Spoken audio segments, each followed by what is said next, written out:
ঘরোয়া ফুটবলের নতুন মৌসুমের দল বদলে নীরব ফোর্টিস এফসি। গেল মৌসুমের পারফরমেন্স বিবেচনায় পুরনো দলই ধরে রেখেছে তারা। মাত্র একজন বিদেশি ফুটবলার নিয়েছে ক্লাবটি। দলীয় সমন্বয়ে সামনের মৌসুমের সব টুর্নামেন্টে আরও ভালো করার লক্ষ্য ফোর্টিসের।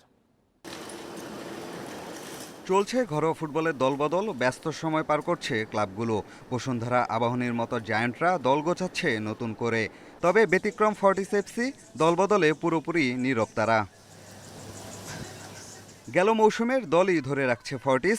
নিজেদের একাডেমি ও বয়সভিত্তিক দল থেকে নিচ্ছে স্থানীয় ফুটবলার। আগের 5 বিদেশির সঙ্গে নতুন করে যুক্ত করেছে গাম্বিয়ান ডিফেন্ডার ওমর জুবেকে। মূলত রক্ষণে শক্তি বাড়াতে তাকে নেওয়া।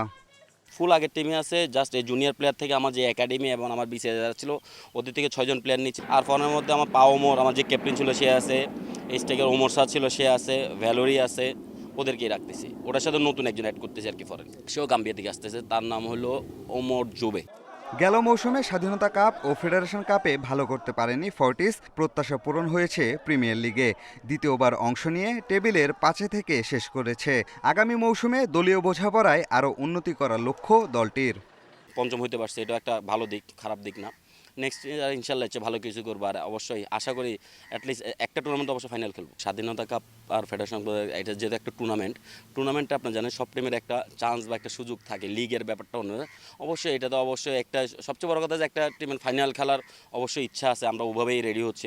আগস্টের 4 তারিখ থেকে নতুন মৌসুমের জন্য ক্যাম্প শুরু করবে ফর্টিস এফসি।